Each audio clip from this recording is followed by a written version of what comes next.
Welcome to Enquiry into Self. This is part 3 of the 7-part series, where at the end we arrive to you are the universe throwing a party for itself. So this is, how does infinite being and our limited hurt come together?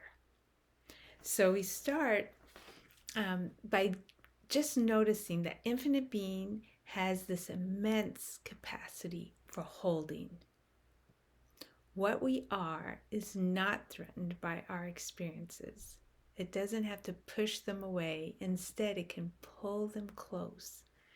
So while it may be an image of ourselves that's hurting, infinite being does not stand away with objective detachment. Instead, it has this warm embrace for our experience. And I'm going to actually share a story. When I was coming to the end of my first marriage, I reached a point where I just gave up. And in my eyes at that moment, it was an absolute failure. And that's what I said. I'm failing.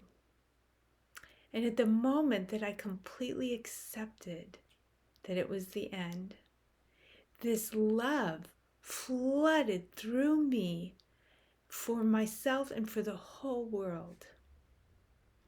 That letting go of trying to be something opened up where I had been constricting. I didn't know that trying to be different than I was actually constricting the natural love that flows through us. And when I quit, the natural love flowed right through. So I discovered I was not that trying to stay married. I was this mysterious being that wasn't going to stay married apparently, but was very loving naturally. So I discovered what I was through that experience. If I had never closed off my heart and all that efforting, I would never have actually felt that rush of love, because it would have just been a constant flow all the time. I wouldn't have recognized it. But because in all that attempt at efforting, I had closed myself, when it reopened, I suddenly knew that I am love. So the pain actually helps us rediscover what we are. So I'm going to just show you that this failure resulted in this great outpouring of love.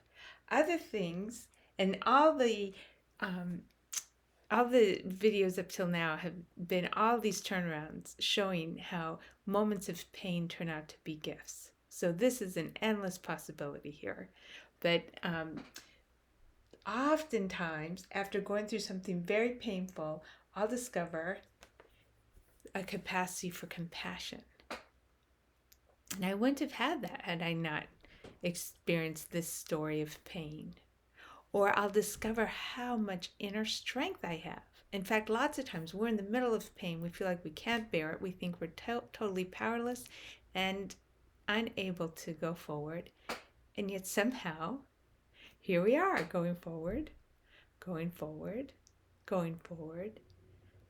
We are strong. It may not look like we imagine strength to be, but somehow we're showing up, showing up, showing up. So we're discovering this inner strength that doesn't look like we expected, but that is there. Or we may understand this whole system of a particular suffering situation, whether it was abuse or some other situation, and we get so much wisdom from it, where we really start to understand the human condition. We start to understand the way that we hurt ourselves, why we hurt ourselves. We start to learn how to unravel that for ourselves and then for others, and we become a contribution. And that turns out to be a big gift.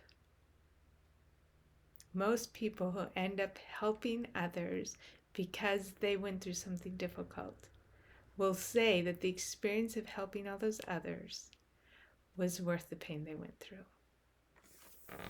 Okay, so our suffering actually is showing us what we are. that we are these compassionate, strong, contributing beings. It's also showing us that we are not limited by the ideas we have. You know, those ideas that I had to stay married, those ideas we have that I can't have failed at my business, or any other ideas that we might have. All of those turn out to not be true. You know, that I needed to have two parents to be successful, or that success should look like having a certain amount of money, or whatever it is. All those beliefs, it turns out they're not what I am. So our beliefs about this, perfect life, that's in a box.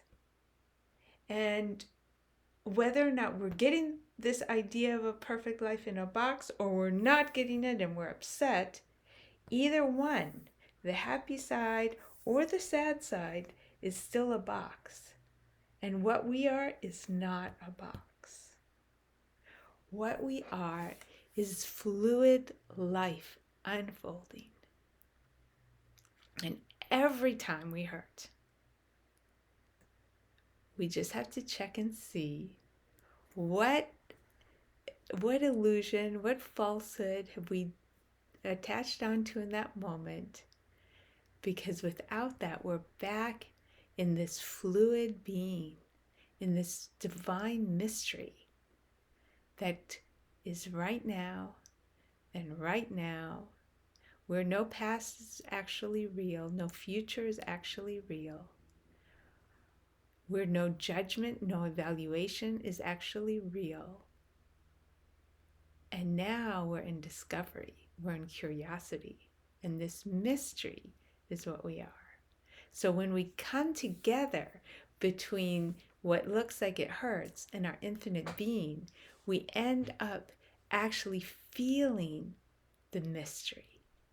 We actually feel the curiosity. We feel the discovery.